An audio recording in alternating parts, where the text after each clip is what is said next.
সুপ্রিয় শিক্ষার্থী, সবাই ভালো আছো? ইতিমধ্যে তোমরা একতরফা দাখিলা পদ্ধতির উপরে একটা ক্লাস দেখেছ।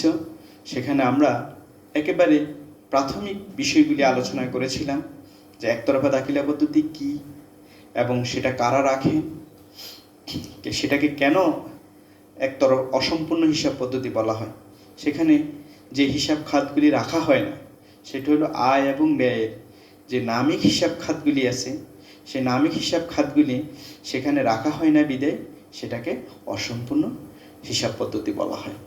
আমরা সেখানে কিভাবে লাভ ক্ষতি বের করবে তার জন্য একটা ছক লিখে দেখিয়েছিলাম। সেখানে দুইটা বিষয়ের উপর গুরুত্ব আরোপ করেছিলাম যে সেখানে অবশ্যই প্রারম্ভিক মূলধন এবং সমাপনী মূলধন জানা থাকতে হবে, তাহলে আমরা একতরফা দাখিলা পদ্ধতিতে লাভ ক্ষতি বের করতে পারবো। তারপরে কিভাবে প্রারম্ভিক মূলধন ও সমাপনী মূলধন দেওয়া না থাকলে সেটা বের করতে হবে, সে বিষয়ে আমরা তোমাদের আলোচনা করেছিলাম যে সম্পদ ও দায়ের পার্থক্য থেকেই মূলধন বের করা হয়। প্রারম্ভিক সম্পদ থেকে প্রারম্ভিক দায় বিয়োগ করে প্রারম্ভিক মূলধন, সমাপনী সম্পদ থেকে সমাপনী দায় বিয়োগ করে সমাপনী মূলধন বের করতে হয়। তো আজকে আমরা একটু উচ্চতর গাণিতিক দক্ষতা কিভাবে উচ্চতর অঙ্কগুলি করা হয় সে বিষয়ে আমরা একটু আলোচনা করি। আমি একটা মডেল অঙ্ক তোমাদের সাথে অঙ্কটা আলোচনা করছি যে যথারীতি আমাদের কি দেওয়া থাকবে। আমি একটা প্রশ্ন তৈরি করছি, তোমরা প্রশ্নটা খাতায় লিখবে।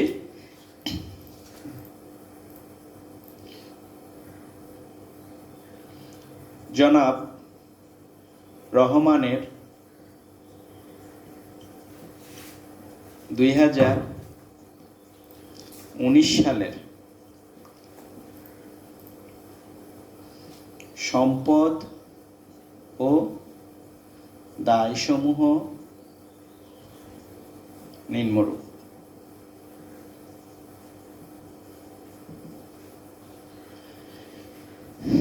1/1/2019 এটা দিয়ে কি বুঝাবো? এটা দিয়ে বুঝাবো আমাদের প্রারম্ভিক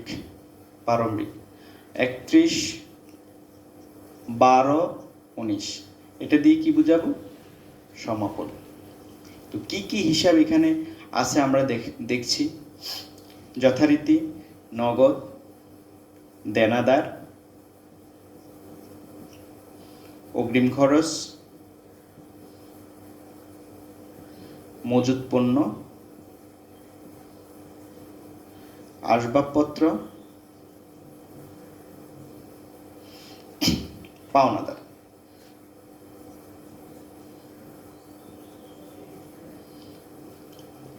নগদ ফিগারগুলি কাল্পনিক সংখ্যা বসাচ্ছি আমি। নগদ 10,000, দেনাদার 20,000, অগ্রিম খরচ 5,000, মজুত পণ্য 15,000, আসবাবপত্র 30,000, পাওনাদার 8,000। হাতে নগদ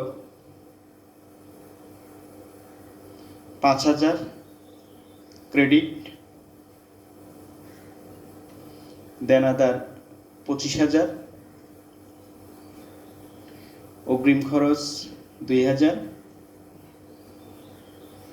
মজুত পণ্য 30,000,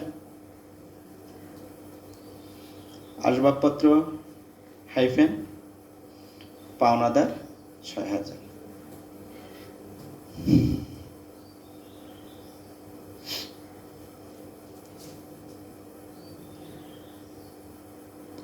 জনাব রহমান ব্যক্তিগত সম্পত্তি বিক্রয় করে ব্যবসায়ের জন্য একটি সরঞ্জাম ক্রয় করেন 10,000 টাকা।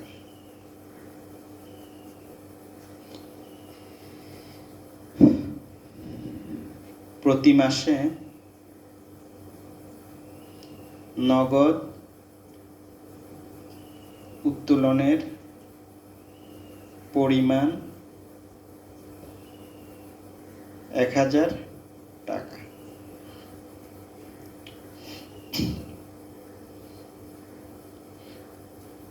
উত্তোলন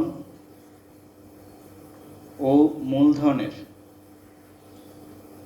উপর 10% সুদ ধার্য করা হয়। করণীয় কি করতে হবে? আমাদের করতে হবে সমাপনী মূলধন নির্ণয়, তারপরে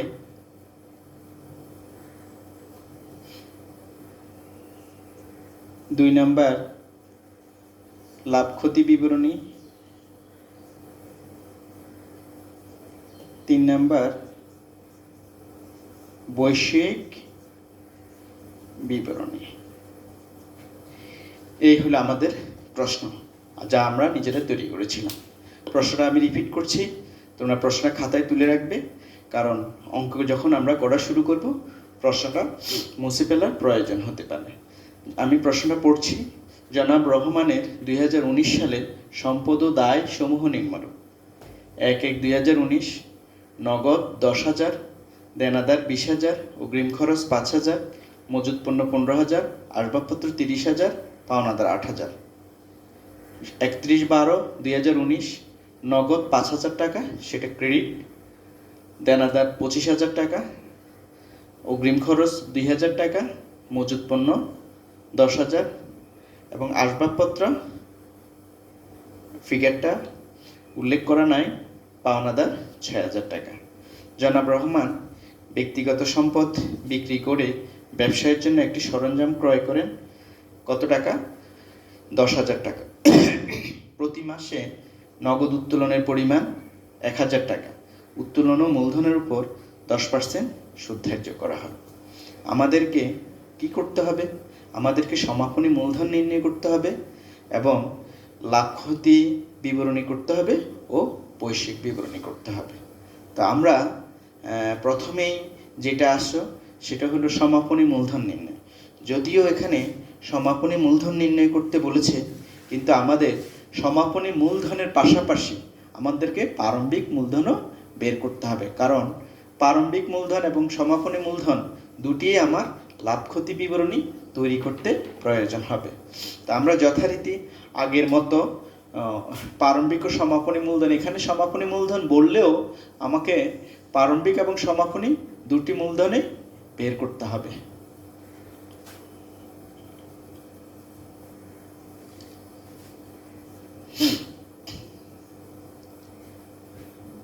এই জিনিসটি আর্থিক অবস্থার বিবরণী বা বৈশ্বিক বিবরণীর মতো, কিন্তু আমরা এটাকে ব্যবহার করছি প্রারম্ভিক ও সমাপনী মূলধন নির্ণয়ের জন্য।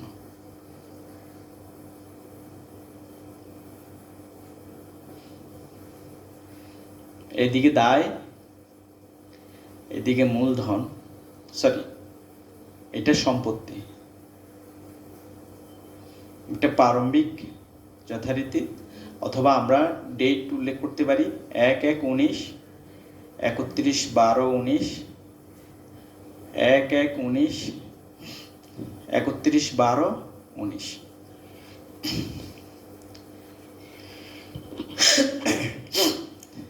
নগদ তহবিল, আমাদের নগদ, একটা জিনিস তোমরা লক্ষ্য করো, নগদের প্রারম্ভিকটা ছিল 10,000 টাকা, কিন্তু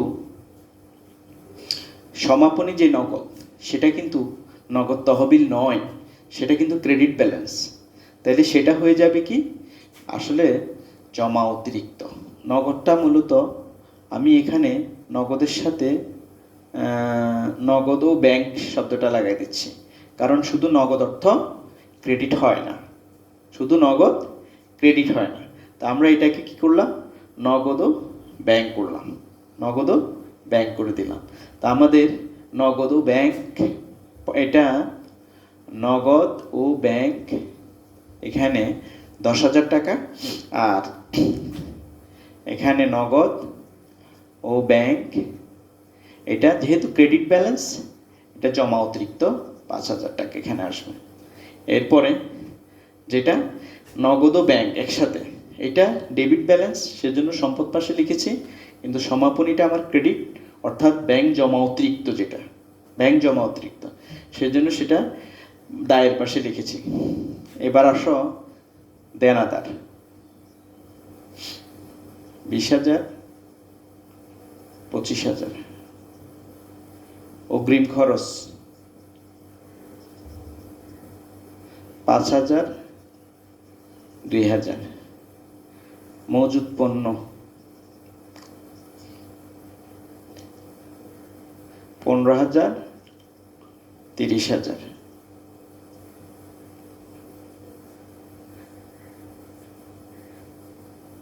আসবাবপত্র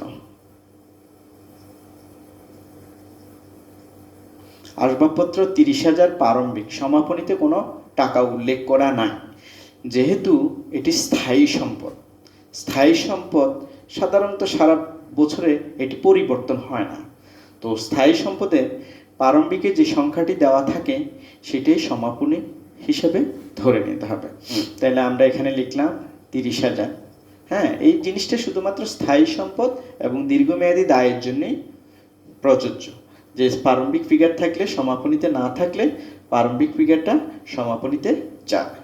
এরপরে আমাদের এখানে আর কোনো সম্পদ নাই, এখানে আছে পাওনাদার। পাওনাদার আমাদের 8,000 টাকা আছে প্রারম্ভিক, সমাপনী আছে 6,000। আমাদেরকে এই জিনিসটা ক্লোজ করে মূলধন বের করার আগে অবশ্যই দেখতে হবে যে এখানে আর কোনো সম্পত্তির কথা বলা হয়েছে কিনা। জনাব রহমান ব্যক্তিগত সম্পত্তি বিক্রি করে ব্যবসায়ের জন্য একটি সরঞ্জাম ক্রয় করেন 10,000 টাকা। তাইলে একটা সরঞ্জাম বৃদ্ধি পেল, এই বছর সংযুক্ত হলো, এই সরঞ্জামটা এখানে মূলধন নির্ণয়ে আসবে। তবে যেহেতু সেটা এই বছর ক্রয় করা হয়েছে, তাই সেটা প্রারম্ভিকে আসবে না, সেটা আসবে সমাপনীতে 10,000 টাকা। এবার আমরা সম্পদ ও দায় যোগ করে মূলধন বের করার চেষ্টা করব। প্রারম্ভিক সম্পদগুলো যোগ করলে 10, 20, 30, 35, 50, 80,000। 80,000 আমি এখানে লিখলাম। 80,000 থেকে 8,000 টাকা বিয়োগ গেলে ব্যালেন্সিং ফিগার 72,000। এটা আমার মূলধন, প্রারম্ভিক মূলধন, যেহেতু আমি প্রারম্ভিক সম্পদ থেকে প্রারম্ভিক দায় বিয়োগ করেছি, তাই এটা প্রারম্ভিক মূলধন। এরপরে সমাপনী মূলধন, এখানে সমাপনী সম্পদগুলো যোগ করলে 25, 2, 27, 27 আর 30, 57, 57 আর 30-এ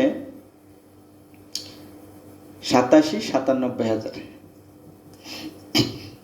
40, 70, 95, 97। হ্যাঁ, এই 97,000 থেকে এখানে 11,000 বিয়োগ গেলে হবে কত? 86,000। এটা সমাপনী মূলধন। তাহলে প্রারম্ভিক মূলধন কত? 72,000, সমাপনী মূলধন 86,000 আমরা পাইলাম। এখন আমাদের যে কাজটা করতে হবে, আমাদের এখানে যদি শুধুমাত্র সমাপনী মূলধন বের করতে বলেছে, আমরা প্রারম্ভিক এবং সমাপনী দুইটাই বের করেছি। হ্যাঁ, এখন আমরা যেটা লাভ ক্ষতি বিবরণী করতে যাব। হ্যাঁ, এই জিনিসটা তোমাদের লেখা হয়েছে, প্রারম্ভিক ও সমাপনী মূলধন যেভাবে আমরা বের করছি। হ্যাঁ, তোমরা এই জিনিসটা যদি লেখা হয় তাহলে আমরা এই জিনিসটা রিমুভ করছি। আমরা এখন কিভাবে লাভ ক্ষতি নির্ণয় করার জন্য টিছক এবং উলম্ব ছক দুটি ব্যবহার করা যায়। আমরা গতানুগতিক টিছক ব্যবহার করছি। লাভ ক্ষতি বিবরণী,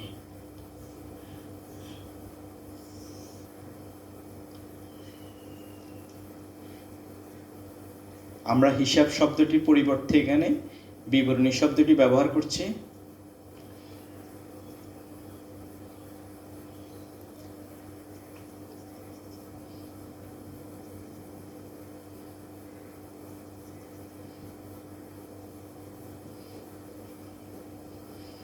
আমাদের কি আছে?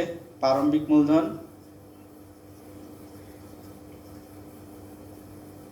যেটা আমরা পেয়েছিলাম ৭২,০০০ টাকা, সমাপনী মূলধন যেটা আমরা বের করেছিলাম এর আগে ৮৬,০০০ টাকা। তারপরে আমাদের প্রারম্ভিক ও সমাপনী মূলধন ছাড়া আমাদের যেটা আছে এখানে, যেমন আমাদের অতিরিক্ত মূলধন আছে, অতিরিক্ত মূলধন ১০,০০০ টাকা। কখন এনেছে কোনো কথা বলে নাই যে ব্যক্তিগত সম্পত্তি বিক্রি করে ব্যবসার জন্য একটি সরঞ্জাম ক্রয় করেন ১০,০০০ টাকা, এটা কখন করছে উল্লেখ নেই, যার কারণে আমরা ধরে নিব যে এটা মাঝামাঝি সময়ে করছে, কারণ এখানে মূলধনের সুদ ধরার একটা ব্যাপার থাকবে।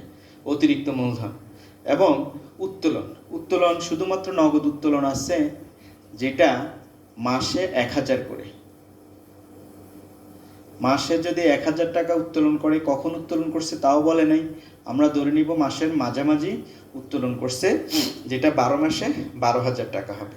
এছাড়া আমাদেরকে আরও যেটা ধরতে বলছে যে মূলধনের উপর সুদ ধরতে বলছে, মূলধনের উপর সুদ এবং উত্তোলনের উপর সুদ ধরতে বলছে। তো মূলধনের উপর সুদ ধরতে বললে আমরা জানি মূলধনের সুদ হবে প্রারম্ভিক মূলধনের উপর পূর্ণ বছরের। এখানে প্রারম্ভিক মূলধন হলো ৭২,০০০, যার উপর 10% হারে পূর্ণ বছরের সুদ ৭,২০০ এবং অতিরিক্ত মূলধন। এই অতিরিক্ত মূলধন কখন আনছে কিছু বলে নাই, আমরা এটার উপরে 6 মাসের সুদ ধরে নিব। অতিরিক্ত মূলধন 10% ১,৫০০ টাকা, তাহলে মোট ৭,৭০০ টাকা হবে মূলধনের সুদ।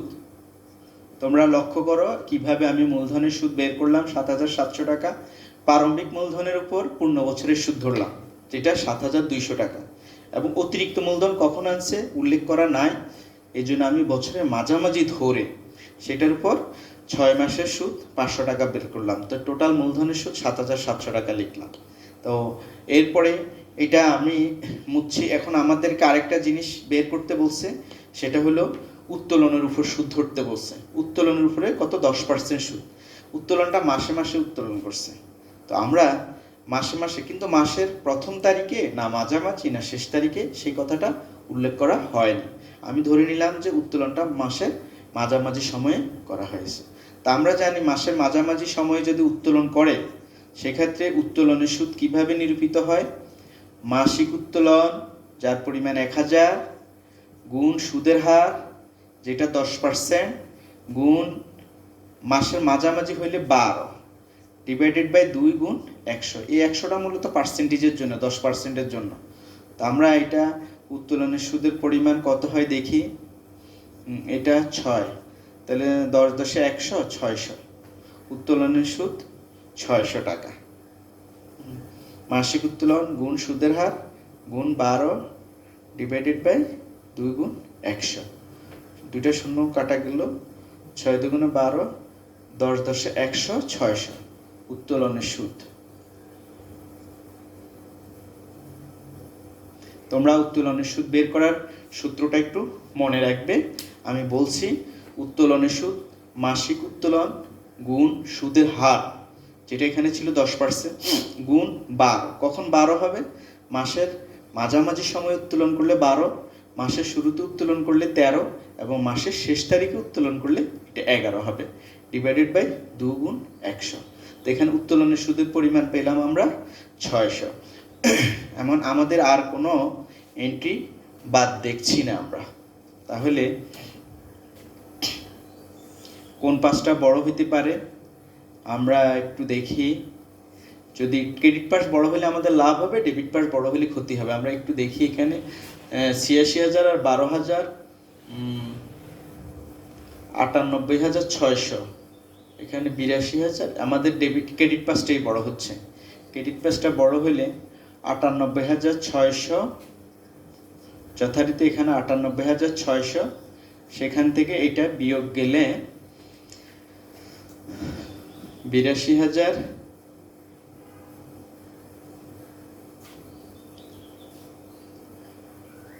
এখানে ৮২,০০০ আর ৭,০০০-এ ৮৯,০০০, ৯৮,৬০০ আর ৮৯,৭০০।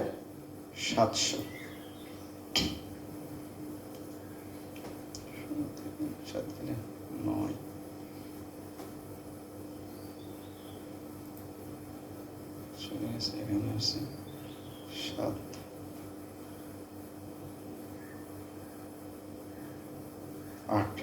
8,900 টাকা। তাহলে আমাদের নেট লাভের পরিমাণ, নেট লাভ 8,900। 16 থেকে 7 9, এখানে আছে 7, 17 থেকে 9 গেলে 8,900 টাকা। তা আমাদের এই হলো আমাদের নেট লাভের পরিমাণ। তা আমাদের আরেকটা জিনিস অংশ রয়ে গেছে, সেটা হলো আমাদের বৈশ্বিক বিবরণী করতে হবে। বৈশ্বিক বিবরণী কি? একটি নির্দিষ্ট হিসাবকাল শেষে, অর্থাৎ হিসাবকাল যদি 2019 সাল হয়, তাহলে 2019 সালের শেষে 31শে ডিসেম্বর তারিখে তাদের মোট সম্পদ ও দায়ের পরিমাণ কত আছে তা নিরূপণ করা, যেটা আমাদের শেষ ধাপ। হ্যাঁ, আমাদের শেষ ধাপ কি ছিল? বৈশ্বিক বিবরণী নির্ণয় করা। আমরা এখন বৈশ্বিক বিবরণী নির্ণয় করে শেষ করব।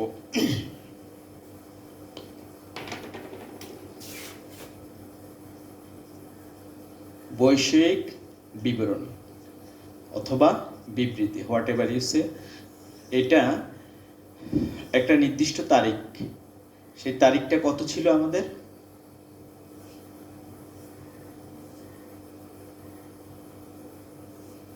31/12/2019 তারিখে সম্পদ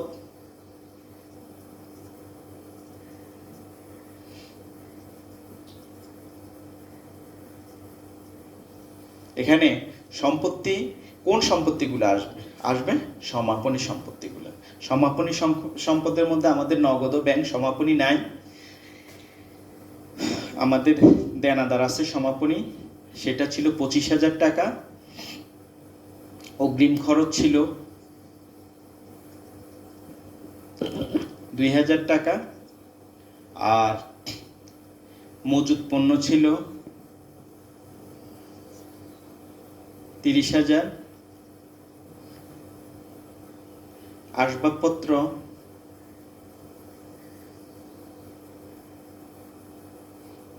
ছিল 30,000, আর একটা সম্পদ আমাদের ছিল, সেটা হলো সরঞ্জাম 10,000। এই হলো আমাদের টোটাল সম্পত্তির পরিমাণ 10,000। দায়ের দিকে আমাদের ছিল নগদ ও ব্যাংক, সেখানে 5,000 টাকা, যেটা ক্রেডিট উদ্বৃত্ত ছিল, সেটাকে আমরা ব্যাংক জমা অতিরিক্ত ধরলাম। এরপরে পাওনাদার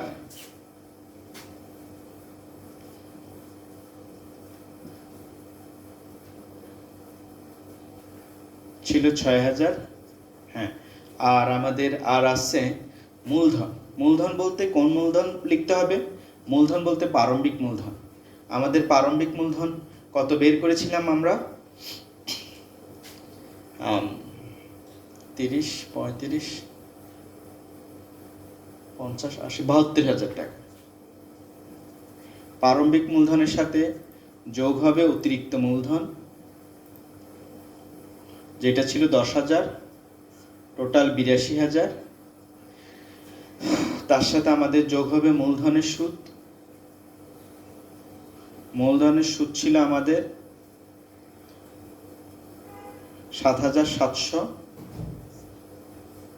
তাহলে আমাদের কত হচ্ছে? 82 মূলধনের সুদ। আরেকটা আইটেম আমাদের যোগ হবে, সেটা হলো আমরা যেটা লাভ বের করেছিলাম, নেট লাভ 8,900। তাহলে আমাদের যোগ করলে কত হচ্ছে?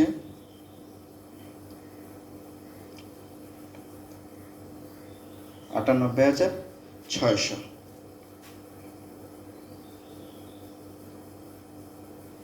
বিয়োগ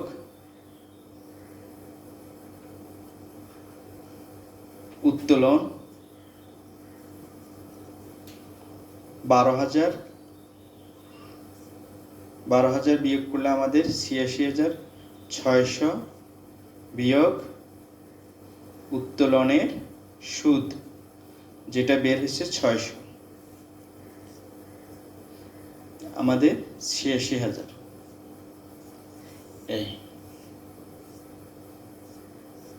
এখন দায়ের পাশ যোগ করলে ৫-৬ ১১,০০০, ১১,০০০ আর ৮৬,০০০ যোগ করলে ৯৭,০০০।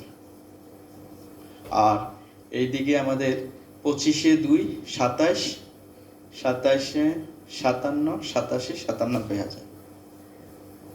বৈশ্বিক বিবরণী সম্পদ ও দায়ের পাশ সমান মিলে যাবে। তো এই ছিল আমাদের উচ্চতর দক্ষতা বিশিষ্ট অঙ্ক। এখানে এই অঙ্কের মধ্যে শিক্ষার্থীরা তোমরা যে জিনিসটা লক্ষ্য করবে সেখানে হলো এখানে খুব কেয়ারফুলি মূলধনের সুদ ও উত্তোলনের সুদ বের করতে হয়। বিশেষ করে মূলধনের সুদ। মূলধনের সুদের কথা আমি আবার বলছি, মূলধনের সুদটা প্রারম্ভিক মূলধনের উপর পূর্ণ বছরের অতিরিক্ত মূলধনের সময় মোতাবেক, সময় দেওয়া না থাকলে সেটার উপর 6 মাসের সুদ ধার্য করতে হয়। আর আরেকটা জিনিস যেটা উত্তোলনের সুদের বিষয়, উত্তোলনের সুদ উত্তোলন বিভিন্ন ধরনের হয়ে থাকে। একটা গ্রস ফিগার সারা বছর ধরে উত্তোলন করে, সেটার উপর আমরা সাধারণত গড়ে 6 মাসের সুদ ধরি। আবার অনেক সময় মাসে মাসে উত্তোলন করে, যেটা এই অঙ্কের মধ্যে রয়েছে, প্রতি মাসে উত্তোলন করে। প্রতি মাসে উত্তোলন করলে 3 ধরনের অপশন থাকে, যে উত্তোলনটা মাসের শুরুতে করেছে, না উত্তোলন মাসের মাঝামাঝি করেছে, না উত্তোলন মাসের শেষ তারিখে করেছে। যেখানে মাসে কখন উত্তোলন করেছে কথাটা উল্লেখ করা ছিল না, আমরা ধরে নিলাম মাসের মাঝামাঝি করেছে, সেই হিসাবে আমরা মাসের মাঝামাঝি ধরে উত্তোলনের সুদটা বের করেছি।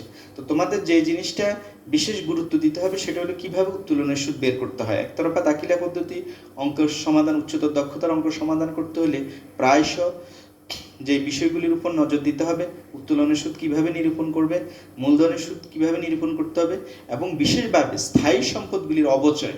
কারণ স্থায়ী সম্পদের অবচয় ধার্য করার সময় সবসময় প্রারম্ভিক ব্যালেন্সের উপর অবচয় ধার্য করতে হয়, এবং পরবর্তীতে কোনো সম্পদ যুক্ত হলে সেই সম্পদের উপর সময় মোতাবেক অবচয় ধার্য করতে হয়। তো এই ছিল আমাদের একতরফা দাখিলা পদ্ধতির উচ্চতর দক্ষতার উপরে একটা গাণিতিক সমস্যার সমাধান। আশা করি তোমরা বিষয়টা বুঝতে পেরেছ। এরপরে যদি তোমরা বাসায় এরকম অনুরূপ সমস্যার চর্চা করতে থাকো, তোমরা বিষয়টা আরও বেশি স্পষ্ট হবে।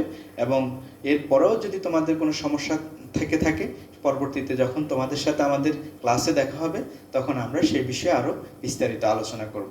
তো তোমরা সবাই ভালো থাকো, সুস্থ থাকো, সবার জন্য এই শুভকামনা করছি। আল্লাহ হাফেজ, ধন্যবাদ সবাইকে।